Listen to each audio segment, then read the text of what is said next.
반갑습니다. 저는 메이트플러스에서 메이트플러스라고 이제 종합부동산 자산관리 서비스업을 하고 있는 회사입니다. 규모로는 이제 국내 1위 회사고요.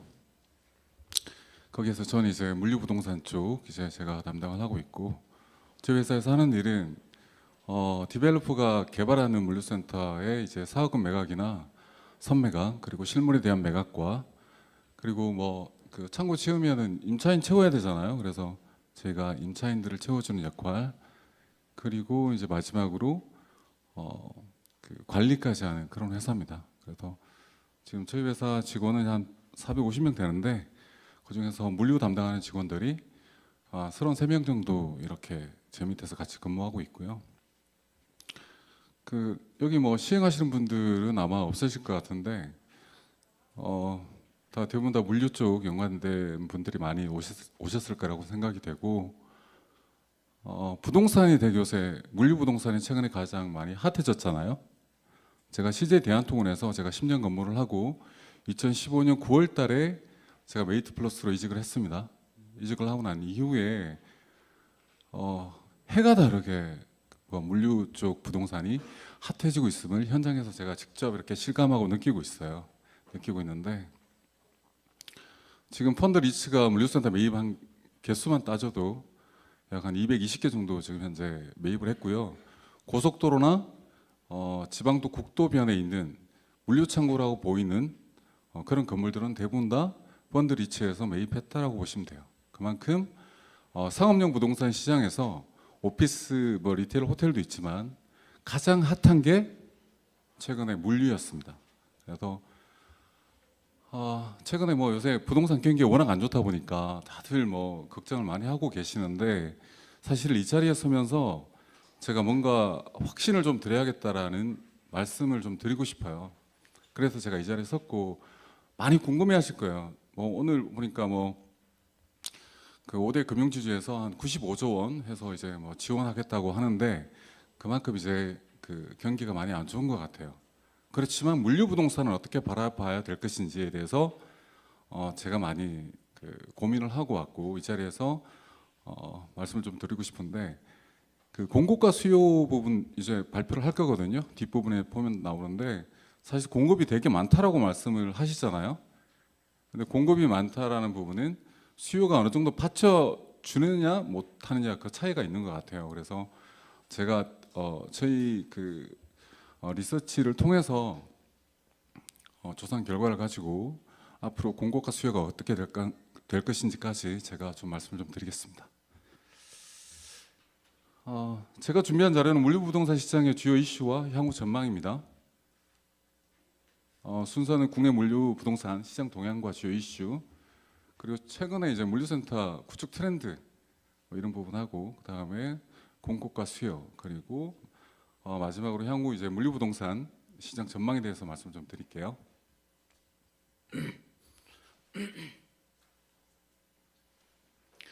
그 물류부동산이 가장 핫하게 된 이유가 뭘까요? 물류부동산이 가장 핫하게 된 이유는 사실 물류시장이, 물류산업이 많이 성장해서겠죠. 물류산업이 성장한 이유가 뭘까요? 온라인 이커머스 시장이 성장했기 때문이에요. 온라인 이커머스 시장이 성장한 이유가 뭘까요? 소비자들의 구매 트렌드 자체가 바뀌었다는 거예요. 구매 트렌드가 오프라인에서 온라인으로 옮겨왔기 때문이에요. 그러면 과연 이게 오프라인에서 온라인으로 옮겨왔는데, 그럼 이제 앞으로도 쭉 그렇게 갈 것이냐 라는 부분은 이제 코로나 전과 포스트 코로나로 좀 나눠지겠죠. 숫자에 대해서 간단히 좀 말씀드리면, 코로나 이전에는 그 CAGR, 그 연평균 성장률로 봤을 때 약 한 18%에서 20% 정도 매년 성장을 했습니다. 근데 코로나가 터지고 난 다음에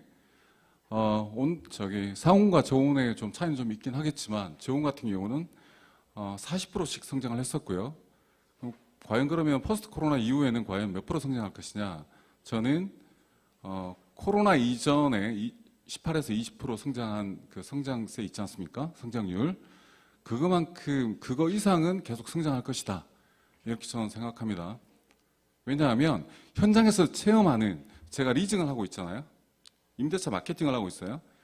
지금 제가 3,000평, 5,000평짜리 창고를 찾으려고 그러면 창고가 없어요.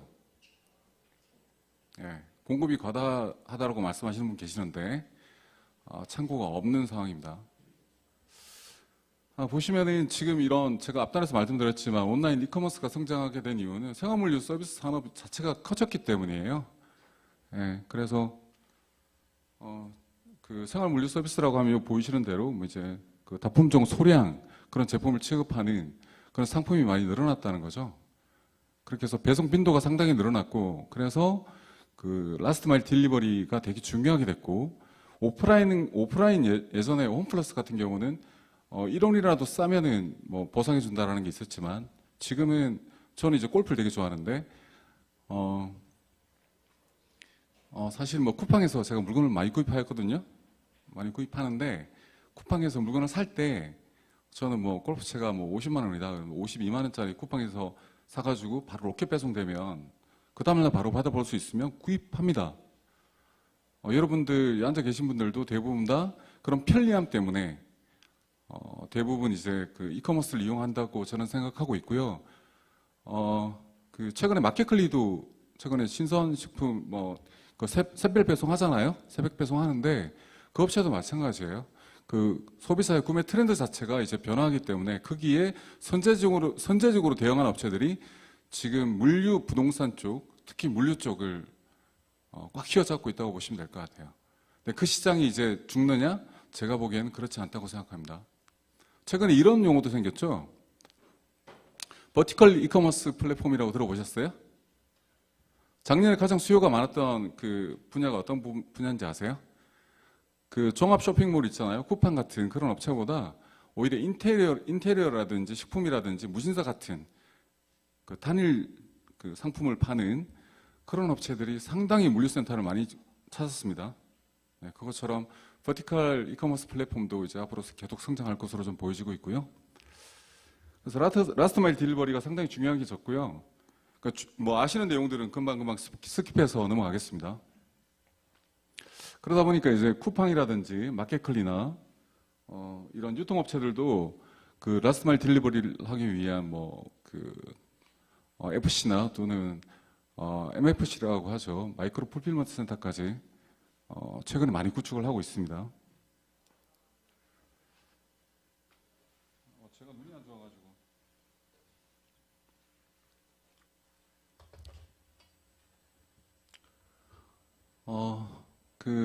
지금 보면 물류시설 수요 증가로 수도권 신축, 물류센터 공급 면적 급증 및 대형화라고 되어 있는데, 지금 보시면은 2000년대 초반하고 2020년도에 보면 지금 면적 자체가 당초에 300만 제곱미터에서 지금 800만 제곱미터 이상으로 늘었고, 그 온라인 시장 자체도 지금 2020년 기준으로 봤을 때 161조 원 거래 규모가 그 정도 되고요. 2021년도에는 약 193조 원 정도 됩니다. 그래서 아마 올해 같은 경우는 한 220조 정도 지금 추정을 하고 있는 상황이고요. 그리고 물류센터는 지금 최근에 수도권 쪽에 많이 집중화되어 있고요. 규모도 상당히 지금 대형화되고 있는 상황이고요.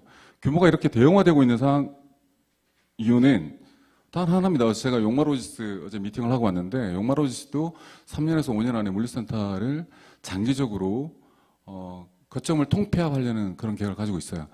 지금 현재 10,000평짜리 규모를 13,000평으로 늘리겠다는 거는 이제 그 수요가 증가했기 때문에 늘리는 건데, 물류 효율이 떨어지는 거예요. 센터를 3개를 이렇게 놓다 보니까 한 개로 통합했을 때하고 차이가 있는 거죠. 그리고 그 용마로지스가 원하는 게 면적이 한 5,000평 이상이에요. 그런데 지금 경기도 남부권의 가장 큰 면적이 3,500평이래요. 그래서 자기들은 자동화 설비를 놓게 되면 5,000평에 놓아야지만 효율성이 좀 높아지는 거예요. 그래서 두 개 층으로 나누게 되면 아무래도 이제 지게차라든지 모든 이제 물류 설비 그 편리성이라든지 효율성에서 많이 떨어지겠죠. 관리하는 사람들도 이렇게 나눠줘야 되고, 그래서 이제 물류센터가 점점 이제 대형화 좀 되고 있고요. 이렇게 물류 쪽 시장이 성장하면서 그 국가적으로 또는 경제적으로, 사회적으로, 기술적으로 이렇게 많이 발전하고 있고요. 국가적으로는 물류시설법도 지금 개정하고 있고, 그다음에 공모 리츠 펀드도 이제 세제 혜택을 좀 강화해서 당초에 14%에서 9%까지 이렇게 좀 줄여주는 그런 그 세제 혜택도 주고 있고, 그리고 간접 투자 상품으로 물류센터의 펀드가 연 43% 정도 지금 성장하고 있고요. 리츠도 약 한 56% 정도 이렇게 성장하고 있습니다. 나머지 거는 뭐 스킵하고 넘어갈게요. 시간 관계상. 그리고 최신 물류센터 구축 트렌드에 대해서 좀 말씀드릴게요. 지금 나가서 이렇게 얘기해도 되나요?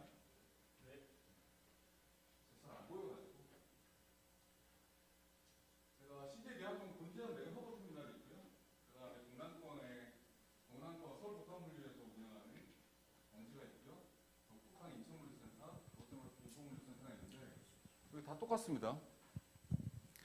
보시면은 뭐 이 센터들이 대부분 다 초대형화되어 있고요. 풀필먼트 센터 기능을 다 가지고 있고, 그 다음에 이 안에 일부 보면은 이제 로봇 자동화 기술들이 다 들어가 있어요. 그것처럼 이제 처음에는 그냥 보관 기능에 그냥 물류 창고라고 하죠. 사실 우리 그 물류센터라는 용어는 원래 없죠. 법적으로는 다 물류 창고입니다. 물류 창고가 이제 풀필먼트 기능을 하면서 물류센터로 지금 바뀌고 있는데, 그렇게 해서 지금 현재는 뭐 우리나라 가장 큰 물류센터가 10만 평 정도 규모의 물류센터도 김포 그리고 김해 이렇게 지금 그 다음에 양재 IC, 양재 아레나 물류센터도 지금 10만 평 정도 규모고요. 앞으로 이런 규모는 계속 지속적으로 커질 것 같아요. 왜냐하면 그 물류사들의 보관 효율성, 운영 효율성 때문에 앞으로는 규모가 최소한 바닥 면적 5,000평 이상으로만 해야지만 되는 그런 상황이라고 저는 판단이 돼요. 네.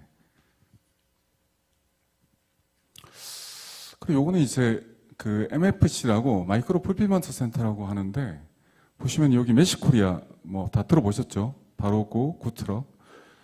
기존의 그 오피스나 뭐 이런 쪽에 보면은 장 공실이 있어요. 남는 공간들을 이용해서 지하 주차장이나 이런 데를 이용해 가지고 지금은 메시코리아 뭐 구트럭 이런 데서 많은 면적이 아니에요. 네, 약 한 50에서 200평? 그 정도 규모의 물류센터를 자기들 임차해서, 여기 보면 이제 그 라이더들이 대부분 다 그 물건을 바로 이송하고 보관하는 기능은 아닙니다.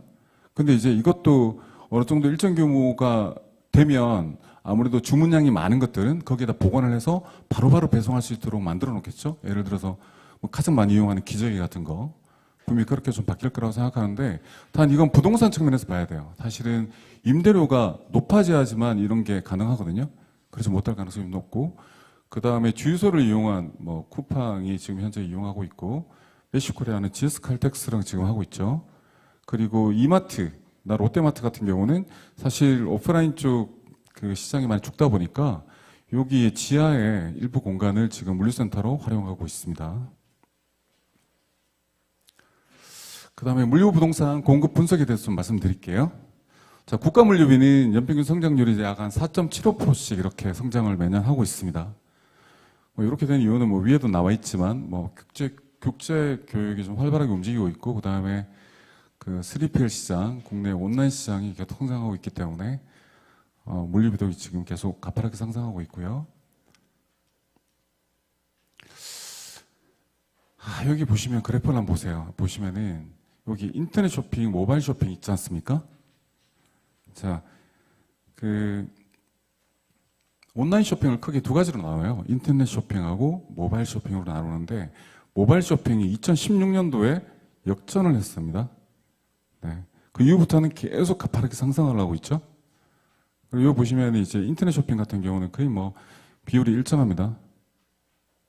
그 소매 거래액이 연간 한 400조 정도 된다고 봤을 때, 그 온라인 그 쇼핑 거래액이 약 한 200조, 제가 말씀드렸죠. 그 2022년도에 약 한 200조 정도 되지 않을까 싶은데, 그 정도로 지금 온라인 시장이 상당히 성장을 하고 있고요. 그렇게 된 이유는 딱 하나입니다. 여기 보시면 티켓몬스터가 2011년도, 12년도에 뭐 쿠팡도 들어와 런칭을 했고, 이때 2015년도에 쿠팡이 로켓 배송을 도입하면서 가파르게 성장했는데, 성장할 수 있던 이유는 물류센터 거점을 많이 확보했기 때문이에요. 그리고 아까 처음에 서두에 말씀드렸지만 소비자의 구매 트렌드 자체가 최대한 빨리 받고 싶어하는 그런 니즈가 상당히 계속 커져 있기 때문에 예. 그게 앞으로도 계속 지속될 거라고 좀 생각하고 있고요. 최근에 코로나 때 조사한 게 있어요. 여론조사한 게 있는데 그때 보면 어떤 조사를 했냐면 그 코로나 때문에 사실은 집에 머무는 시간이 많아지면서 그 모바일을 통해서 사실은 60대 이상 분들은 잘 쇼핑 안 하시잖아요. 근데 자녀분들이 알려준 거예요. 그러면서 그걸 이용하고 그럼 점점 더 편리해진 거죠. 예. 그런데 또 하나 있어요. 최근에 보면 중고거래 사이트 이런 데 보면 그 여성분들의 그 골프채가 많이 나온대요. 들어보셨어요? 그 많이 나오는 이유가 뭔지 아세요? 코로나 때문에 외부에 뭐 나가갖고 뭐 사고 이런 게 사실은 힘들었던 거죠. 그러면서 모바일을 통해서 쇼핑을 되게 많이 했어요. 지금은 10대까지 모바일을 통해서 용돈 많이 받잖아요. 요새 애들. 알바도 많이 하고. 그래서 이제 10대까지 모바일을 이용해서 거래를 많이 하고 있고 60대, 70대까지 늘어났기 때문에 지금 제가 처음에 말씀드렸던 코로나 이후에도 연평균 성장률이 약 한 25% 우상향은 될 거라고 저는 생각을 하고 있어요. 네.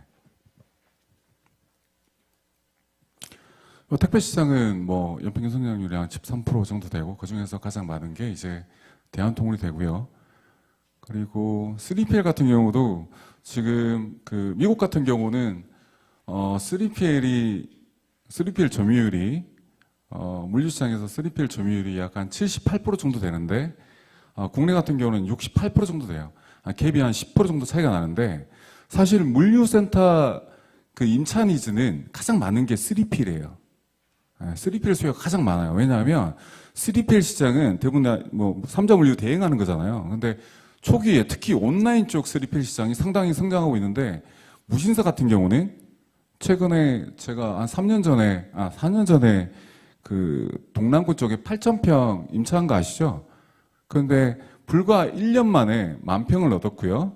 팀프레시 같은 경우는 김포에 초기에 4,000평을 얻었는데 3개월 만에 창고가 부족하다 그래서 7,000평 규모로 다시 나갔어요.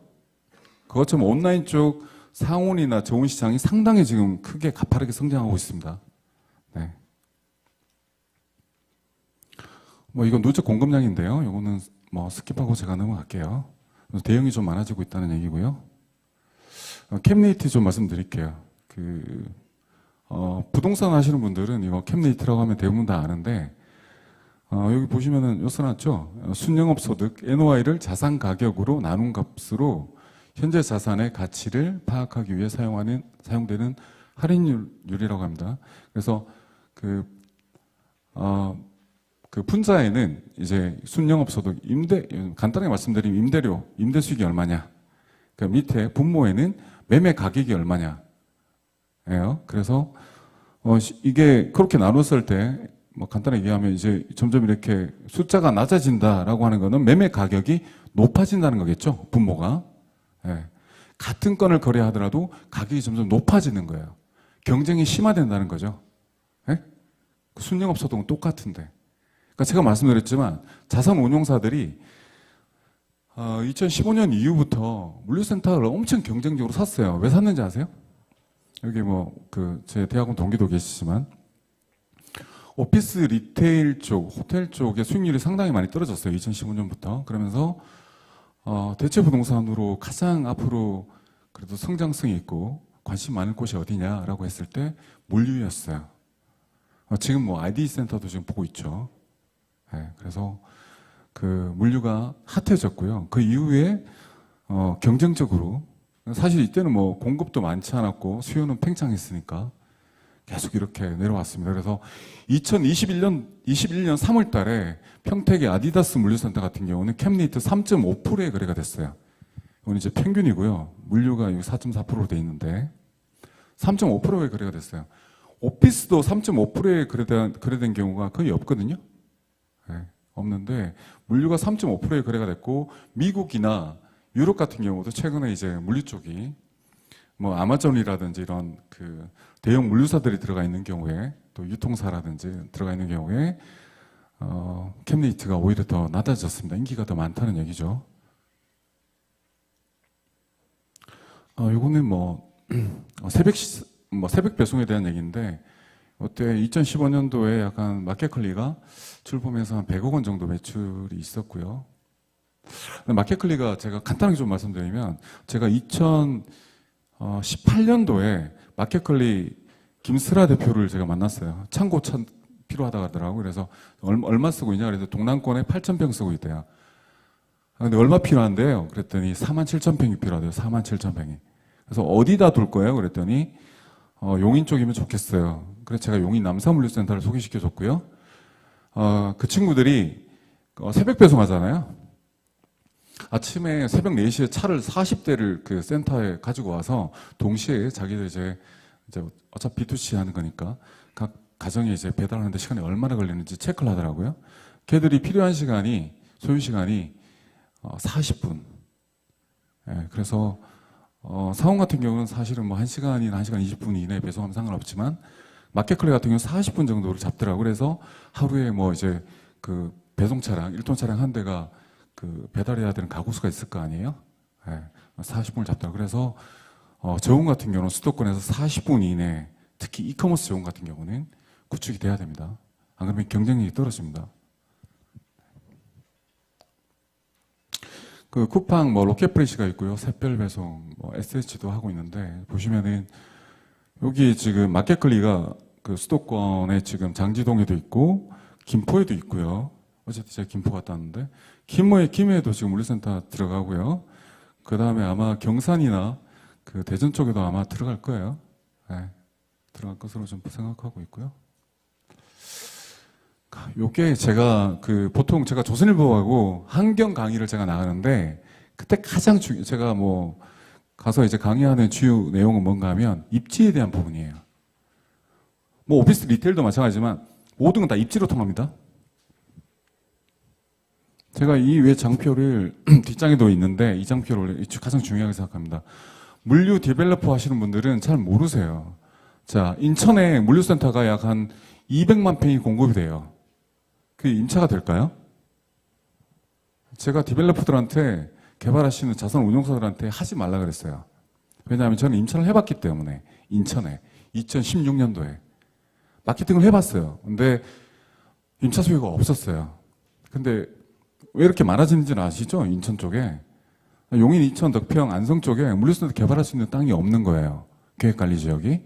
그러면서 인천에 이제 물류센터 개발하기 용이한 땅이 이제 있었어요. 평당 400, 450만 원. 그래서 이제 개발하기 시작했고 사업성이 떨어지니까 거기에 정원을 넣기 시작한 거예요. 그렇게 했는데 순차적으로 개발되겠지만 약간 200만 평이 개발될 예정이에요. 거기 지금 쿠팡, SSG가 지금 그 물류창고를 임차를 했다가 최근에 전차로 내놨죠. 얘기 들어보셨어요? 네, 전차로 내놨습니다. 일부 뭐 쿠팡이 다시 사용하긴 하지만 전차로 내놨고 앞으로 공급된 것들도 공실이 많아요. 왜 이 얘기를 말씀드리냐? 자, 지방권을 얘기하면 김해도 마찬가지고요. 지방권을 얘기하면 천안도 마찬가지고 엄성도 마찬가지예요. 물론 이제 이건 창고 자체가 역할이 B2B냐 B2C냐에 따라서 역할은 달라져요. B2B일 경우하고 B2C일 경우에 입지가 달라집니다. B2C는 도심권하고 최대한 가까워야 돼요. B2B는 공장이라든지 고속도로 인근이면 좋아요. 그리고 센터가 한 개일 경우에는 뭐 아무래도 이제 남쪽이 좋겠지만 공장이 뭐 세종시나 뭐 이쪽 대전 쪽이다 하면 그 위에도 괜찮아요. 왜 전국 배송을 해야 되니까. 그거에 따라 좀 다르긴 하지만 제가 그 말씀 왜 드리냐면 보세요. 여기 보시면 동남권역은 패션, 이커머스, 3PL, 마트, 뭐 식품 다 있어요. 그러니까 물류센터를 한 개 두게 되면 대부분 다 여기 다 둬요. 여기 동남권 남부에. 근데 보세요. 인천 우리나라 수출입 물량들 대부분이 다 부산항을 통해서 약 80%가 입고가 되고 있고 그리고 그 경부나 중부 고속도로를 통해서 대부분 다 제조된 상품들이 다 올라오죠. 고속도로에 다 있어야 되는 거예요. 경부나 중부 고속도로 축상에. 그러면 어디에 있어야 됩니까? 수도권 배송하려면 물류비 중에서 뭐 여기 다 물류회사 출신들이 많이 계시고 있지만 물류비 중에서 업종마다 좀 다르지만 한 60에서 70%가 운송비 들어가잖아요. 근데 물류센터가 여기 위에 인천이나 파주에 있으면 여기 대전에서 올라왔다가 올라와서 다시 내려가야 돼요. 배송하려면. 그죠? 그래서 수도권 남쪽, 동남권 쪽에 물류센터가 많은 이유예요. 근데 인천에도 필요해요. 파주에도 필요하고 김포에도 필요합니다. 이 필요한 업체가 어딘지 아세요?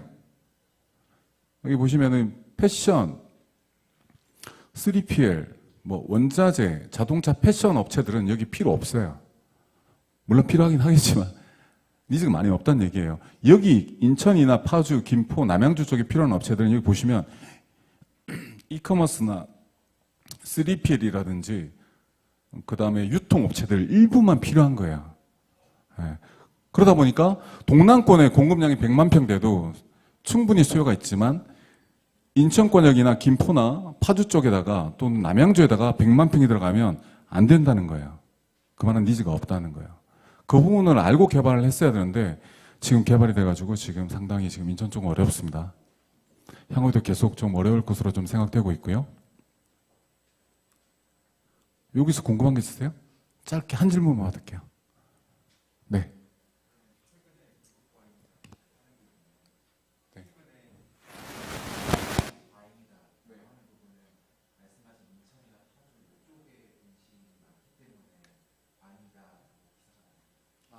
네, 이거 이제 뒤에서 제가 말씀드릴 거예요. 제가 오늘 그거 말씀드리려고 제가 이 자리에 온 거니까. 자, 요건 이해하셨죠? 요 수도권 보시면은 여기 지금 뭐 그 공급되는 면적을 이렇게 나타냈는데 여기 보면 170 국계 사이트 329만 평이 공급될 예정이고 남북권에 235만 평. 그 누적 공급량 보면 수도권에 680만 평, 680만 평이에요. 누적 공급량, 그 다음에 공급 예정량이 600만 평이죠. 이렇게 지금 되어 있고요. 제가 여기서 먼저 중요한 부분이니까 먼저 얘기하고 넘어갈게요. 우리나라 2015년부터 2019년까지 평균 공급된 물류센터 연면적이 얼마인지 아세요? 약 75만 평. 그거 다 찼어요. 작년에 공급된 물류센터 연면적이 113만 평? 그거 아시겠지만 대기 수요가 물류센터 지으면 임차인 골라서 받았어요. 2순위, 3순위까지 대기하고 있었어요. 그죠?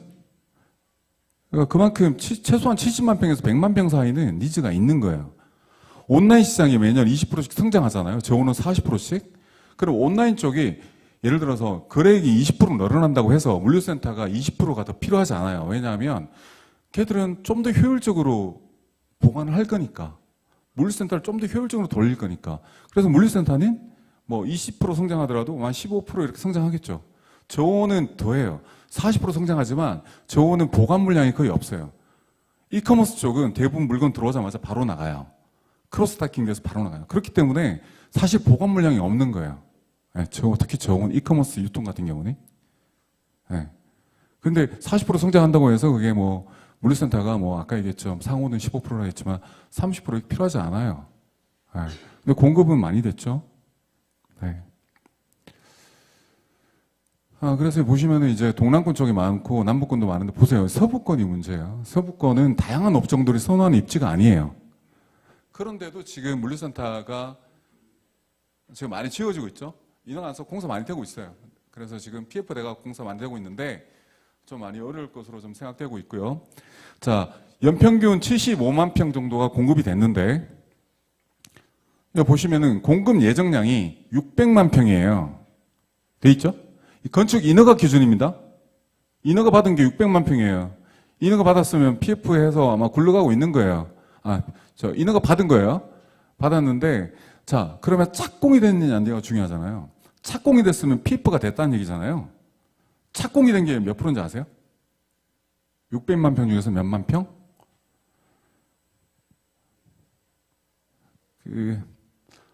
한 300만 평.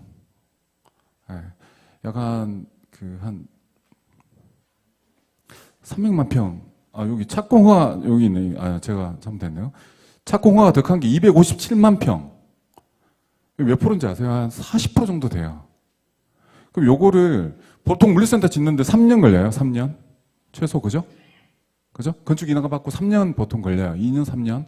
3년을 요거 3으로 나누면 어떻게 되나요? 3, 8, 24. 한 80만 평 되죠. 제가 말씀드렸죠. 우리나라 1년에 공급되는 게 75만 평이라고. 그거 다 찼잖아요. 80만 평으로 따지면은 다 찰까요, 안 찰까요? 다 차요. 상호는 100% 차요. 차는데 저온이 문제죠. 저온은 뒤에 말씀드릴게요. 지금도 제가 창고 찾으려고 하면 없어요. 3,000평짜리. 없어요? 그 세종 같은 경우는 여기 보시면은 뭐 간단하게 좀 말씀드릴게요. 여기 도심권, 세종 이쪽에 물류센터 개발이 좋습니다. 왜냐하면 여기 그 청주, 대전 이렇게 커버하려고 그러면 이쪽에 위치가 좋고요. 보면 어떻게 보면 그 서브터미널 개념, 이커머스 입지, 유통 입지, 그쪽으로는 세종이나 대전 이쪽 인근이 좋고요. 아무래도 여기 진천이나 그 음성 쪽은 천안 쪽은 아무래도 좀 리스크가 있습니다. 왜냐하면 거기에서는 대전까지 내려오려면 시간이 많이 걸려요. 사실 이 부동산, 물류 부동산 시장을 선도하고 있는 거는 이커머스하고 유통이라고 보시면 돼요. 아셨죠? 그래서 그 실제 디벨로퍼들은 여기에 많이 공급을 할 계획을 가지고 있고요. 대구, 뭐 부산권 같은 경우도 김해에 많이 공급이 됐는데 사실은 김해는 이제 그 항만 물류가 있고요. 그래서 수출입 물량들이 있기 때문에 B2B 쪽에 니즈도 있긴 하지만 여기 최근에 여기도 한 100만 평 이상 공급되면 채우는데 좀 시간이 좀 많이 걸릴 것 같고요. 여기에서 곽강받을 수 있는 곳은 기장이라든지 그 양산이라든지 경산 쪽은 앞으로도 계속 니즈가 있을 것으로 저는 시장에서 이렇게 체감하고 있습니다. 호남 쪽은 지금 보시면 그 전체 공급된 게 52만 평인데 공급 예정량 21만 평이에요. 그래서 호남 쪽은 앞으로 더 공급 예정량이 이게 착공한 거는 13만 밖에 안 돼요. 근데 제가 최근에 그 강의하면서 항상 다니면서 하는 얘기가 호남 쪽 좀 제발 찾아라라고 말씀드렸는데 호남 쪽은 상당히 니즈가 많아요. 지금도 화주들이. 근데 공급이 안 되고 있어요. 그래서 호남 쪽은 뭐 광주라든지 이쪽 뭐 장성 가까운 정읍 가까운 쪽은 앞으로도 대규모 대형 센터로 짓는다고 하면 충분히 뭐 제조나 유통이나 이커머스의 입지로서 괜찮다고 생각합니다. 제가 시험 강의상 이거 준비를 좀 많이 했는데 좀 빨리 좀 넘어갈게요. 자, 보시면은 그 물류센터 거래 규모는 올해 1분기 역대 분기 단위 최대 거래량을 기록했고요. 2분기 들어 좀 주춤한데 보시면은 그 지난해 112건 거래가 됐고요. 원래 1분기에 28건, 4, 5월달에 12건 해서 하면은 원래 한 80건 거래될 것 같더라고요. 전년도보다 줄어들었죠. 이거보다 더 줄겠죠. 왜냐? 지금 최근에 잠재 매물은 있어요. 그 사업권 매각하겠다고, 토지 매각하겠다고 하는 사람들 많이 있거든요. 제가 엄청 일이 바쁜데, 왜냐하면 제가 사실은 저희가 컨설팅하는 회사인데 최근에는 한 2, 3년 전에 저희 롤이 없었어요. 왜냐하면 대부분 다 자선 운용사에서 직접 토지주 만나서 거래해요. 근데 지금은 어때요? 거래가 안 돼요. 살 사람이 없어요. 왜 살 사람이 없느냐? 수익률이 안 나와요. 사봐야. 왜 수익률이 안 나오냐? 공사비가 올라가 있고요. 금리 최근에 엄청나게 올라갔죠? 그리고 또 한 번 더 올라갈 가능성이 있고. 수익률이 많이 떨어진 거예요. 그래서 사봐야 은행에 적금 넣는 것보다 이자가 낮은데 굳이 내가 뭐 물류센터 불날 수 있는데 내가 왜 해? 이런 생각을 갖고 있는 거죠. 만약 사게 되면은 시장이 이제 금리가 안정화되고 물류 부동산 시장은 계속 앞으로 성장할 거기 때문에 그 뭐 3년이나 5년 뒤에 매각할 것 같으면 괜찮겠지만 지금 당장 뭐 돈을 투입을 해서 그 수익성도 안 나는 거 그 사실 거래하기 힘든 시장이죠. 물론 물류뿐만 아니라 다른 상업용 부동산은 더합니다. 그래서 여기 보시면 112건 거래됐고요. 여기 보시면 상온, 저온 혼합돼 있죠. 혼합이 많이 늘어난 이유는 2017년, 18년도에 사실 그 용인, 이천, 안성 쪽에 물류센터 거래할 수 있는 땅이 없어지면서 다른 쪽에 이제 들어가니까 땅값이 비싸잖아요. 그래서 수익률을 높이기 위해서 거기다 저온을 한 개층, 두 개층 넣었어요. 그게 지금 리스크라는 얘기예요.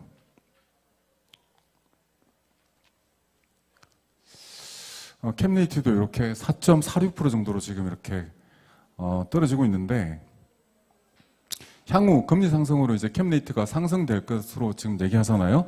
제가 아까 2021년도 3월 달에 평택 아디다스 물류센터 캡레이트 3.5%에 거래됐지만 최근에 임차인이 있는 경우에 5년 계약에 임차인이 있는 경우에 지금 캡레이트가 한 5% 정도, 5에서 5.2% 사이에 지금 거래가 되고 있거든요. 자, 간단하게 말씀드리면 만평짜리 물류센터를, 만평짜리 상호 물류센터를 거래할 때 캡레이트가 0.1% 떨어지면 약 그 매매 금액이 15억이 차이 나요. 네, 15억. 뭐 지역에 따라 좀 다르지만 15억. 그러면 1% 떨어지면 150억이에요. 그죠? 아까 3.5%에서 지금 1.5% 올라갔죠. 그럼 자그마치 220억 정도 차이가 나는 거예요. 그러니까 사업성이 없는, 수지가 안 나오는 거예요. 네. 평당 거래 가격도 지금 보시면 이렇게 계속 이렇게 가파르게 올라갔죠. 대부분 올라가다가 최근에 좀 약간 5월달에 주춤하고 금리 올라가면서 꺾였습니다. 물류센터 공급 규모도 지금 보시면은 지금 1,100만 평 누적 공급량입니다. 2023년도에 1,800만 평 공급된다라고 지금 돼 있고요. 제가 근데 이제 이건 걱정할 숫자는 아니에요. 사원 같은 경우 걱정할 숫자는 아니고요.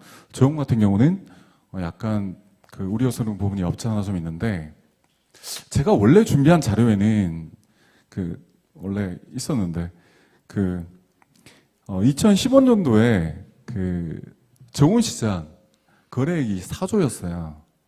그런데 내년도 정도 되면 얼마인지 아세요? 19조예요. 19조? 20조라고 따지자고요. 근데 물류센터가 지금 제가 아까 말한 온라인 쪽이 얼마나 그랬죠? 200조예요. 그러면 20조면 10%죠. 10%잖아요. 그럼 물류센터가 상온 대비 저온이 필요한 면적은 단순하게 10%만 더 있으면 되는 거예요. 근데 지금 우리나라 물류센터 공급되는 것들, 현재 착공 들어간 것들의 약 한 30%가 저온이에요. 그래서 저온이 지금 공실이 많은 거예요. 제가 CJ 프레시웨이, 팀 프레시 계속 창고 찾고 있어요, 저한테. 그래서 동북 쪽에 팀 프레시 얻었지만 지금 동남군 쪽에 팀 프레시 계약했고, CJ 프레시웨이도 지금 동남군 쪽에 제가 7,000평 계약했고, 그래서 지금 저온 쪽도 계속 시장이 좋아요. 근데도 불구하고 공급량이 많은 것 뿐이에요. 근데 저온 같은 경우는 스펙을 잘 지어야 돼요. 스펙을 잘 넣어야 돼요. 경쟁센터들이 여러 개가 동시에 짓게 되면 가장 중요한 게 스펙이에요. 끝으로 한 가지 말씀드릴게요. 요건 이제 넘어가고요. 자, 디벨로퍼들이 가장 물류센터를 가장 잘 지으려면, 그리고 내가 매입하려고 하는 입장에서 좋은 센터를 매입하려고 하면 가장 중요한 게 뭔가 하면, 첫 번째 도크수가 많이 확보돼야 돼요. 자, 두 번째 야드. 자, 산지형, 그러니까 차가 이렇게 올라가는 게 있고, 두 번째는 램프 타고 올라가는 게 있죠. 램프 타고 올라가면 야드가 없어요. 그죠? 차가 대기할 공간도 없어요. 올라가자마자 바로 공간이 없잖아요. 그래서 첫 번째 도커수, 그 다음에 야드, 세 번째가 창고 깊이. 창고 깊이가 깊을수록 효율성이 떨어져요. 그 세 가지가 가장 중요하다고 좀 보시면 될 것 같고요. 제가 제 머릿속에는 좀 많은 게 있는데, 시간 관계상 제가 여러분들한테, 원래 이게 제가 한 3시간, 4시간 강의하는 건데 다 알려드리지 못해서 좀 죄송하고, 뭐 질문 있으면 한 2개 정도만 좀 받겠습니다. 네.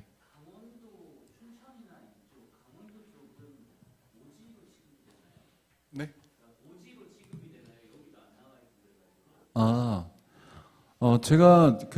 제가 하나 말씀드리고 싶은 건 센터의 역할이에요. 역할이 뭐 B2B라든지 아니면 센터를 한 개 가져간다든지 하면 대부분 다 제조 공장에서부터 가장 거래처가 많은 곳, 그러니까 아마 서울 쪽 수도권이겠죠. 수도권 가까운 쪽에 물류센터를 두는 거고, 두 번째는 이커머스나 유통 같은 경우는 도심에 가까워야지만 최대한 빠른 배송을 할 수 있기 때문에 도심에 훨씬 가까워야 돼요. 근데 평창 같은 경우는 사실 거기서 역할을 할 수 있는 게 없어요. 그러니까 여주가 물류센터 많이 짓고 있지만 거기가 경쟁력이 떨어진 이유는 도심하고 서울하고 거리가 많이 멀어서예요.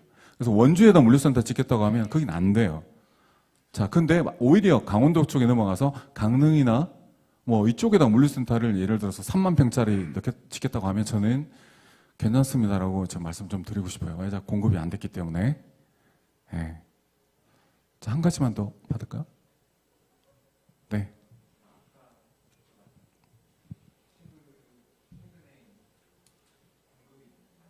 네. 네. 제가 분명히 말씀드리지만, 이 얘기를 안 했구나. 자, 그 착공 들어간 게 전체 인허가는 600만 평인데, 착공 들어간 게 259만 평, 259만 평. 근데 그 중에서 259만 평 중에서도 인천 쪽에 뭐 좀 들어가 있잖아요. 막 그런 거 다 빼면 사실은 동남권, 실제로 물류 수요가 풍부한 동남권이나 김포나 남양주 쪽의 물류센터는 사실은 상온에 대한 수요를 공급이 충족할 수가 없어요. 제가 보기엔 그래요. 자, 또 하나. 근데 지금 PF가 안 되잖아요. 그러다 보니까 지금 착공도 안 돼요. 인허가는 되겠지. 그러니까 제가 보기에는 앞으로 3년 후에서부터 한 6년 후까지는 공급 아예 안 돼요. 그렇기 때문에 지금 들어가셔도 된다는 얘기죠. 지금 개발해도 된다는 얘기죠. 그 대신 PF가 될 수 있는 조건을 만들어야 돼요. 저희 회사가 하는 일이 뭔가 하면 사전에 임차인을 태핑을 해서 원하는 입지에 이제 공급하는 게 저희 회사의 역할이거든요. BTS 방식이라고 하는데 그렇게 지금 공급하려고 하는 센터들도 있고, 그래서 PF가 가능한 조건을 만들어 놓고 사업을 하시면 인허가 받고 PF 하시면 충분히 사업성이 있을 거라고 생각하고요. 한 가지 제가 제안을 하나 드려도 될까요? 네. 저는 물류 부동산을 하는 사람이기 때문에 사실 최근에 인허가 문제가 상당히 많이 있어요. 물류창고 불난다 그래가지고 법적으로 막 규제하고 하는데 저는 바람직하지 않다고 생각하거든요. 왜냐하면 저는 이제 군포 복합물류터미널에서 약 10년 동안 근무하면서 제가 군포 복합물류터미널 관리를 해봤고, 그 이후에 이제 부동산 업계에 와서 지금 하고 있는데, 어떤 부분이 좀 문제가 있냐면, 자, 소방도로를 예를 들어서 사기면 뺑도로라서 이렇게 만드는 거예요. 그거는 실제적으로 대지 경계선에 바짝 붙어가지고 소방도로가 사계면에 들어오게 되면 사실 소방차가 진입을 해도 살수 각도가 안 나와요. 물이 창고 내부로 올라갈 수가 없어요. 네. 그런데 굳이 그 소방도로를 만들어야 되냐? 법적으로 그거는 좀 문제가 있다고 보고요. 또 하나, 물류센터 길이를 지금 지자체 조례로 약간 150m 제한한 경우가 있어요.